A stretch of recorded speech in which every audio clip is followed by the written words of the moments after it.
2026 වසරේ ශ්‍රී ලංකා කණ්ඩායම ක්‍රීඩා කිරීමට නියමිත දෙවන තරඟාවලිය වෙන එංගලන්ත කණ්ඩායම සමගින් පැවැත්වෙන එක්දින ක්‍රිකට් තරඟාවලියේ පළමු එක්දින තරඟය ජනවාරි මාස 22 වනදාත් දෙවන එක්දින තරඟය ජනවාරි මාස 24 වනදාත් තුන්වන සහ අවසන් එක්දින තරඟය ජනවාරි මාස 27 වනදා දිවා රාත්‍රී තරඟ ලෙසින් තරඟ තුනම පැවැත්වීමට නියමිතයි.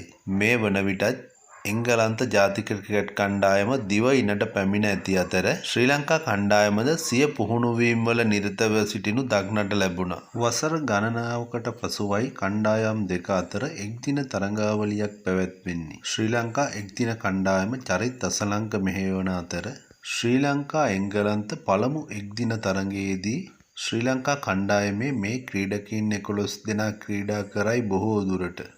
පැතුම් නිස්සංක, කමිල් මිශාර, කුසල් මෙන්ඩිස්, සදීර සමරවික්‍රම, චරිත් අසලංක, ජනිත් ලියනගේ, පනිදු අසරංග, පවන් රත්නායක, මහීස් තීක්ෂණ, ඒෂාන් මාලිංග සහ ප්‍රමෝද් මදුෂාන් යන ක්‍රීඩකයින්